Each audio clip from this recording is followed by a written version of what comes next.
ভাইয়া রে, তোদের হাতে পায়ে ধরি কই ভাইয়া, তোরা ক্রিকেট খেলিস না। তোদের ক্রিকেট খেলার কোনো দরকার নাই। তোরা বাংলাদেশে এসে যত পারিস গার্মেন্টস সেক্টরে যোগ দে, অথবা তোরা মানে বাংলাদেশের যে ধান পাট ক্ষেত আছে, কৃষি খাতটা আছে, সেই খাতটা দেখাশোনা কর। অথবা তোরা মানে আমি ভাইয়া তোদের এক কথা অনুরোধ করতেছি, তোরা আর ক্রিকেট খেলে আমাদের সম্মানটা নিয়ে অন্তত খেলিস না।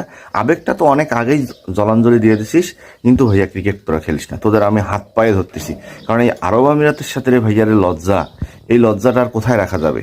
আরব আমিরাতের সাথে যে তোরা যে এভাবে যে সিরিজটা হারায়, একদম মান ইজ্জত পাংচার করে ছাড়ে দিলি রে ভাইয়া। তাহলে তোদেরকে ক্রিকেট খেলার জন্য মানে কে আর এই ক্রিকেট খেলার পারমিশনটা দিবে, বা কেন তোরা খেলবি, কি কারণে খেলবি? খেলার তো কোনো দরকার নেই। মানে এইভাবে নিজের মাথায় মানে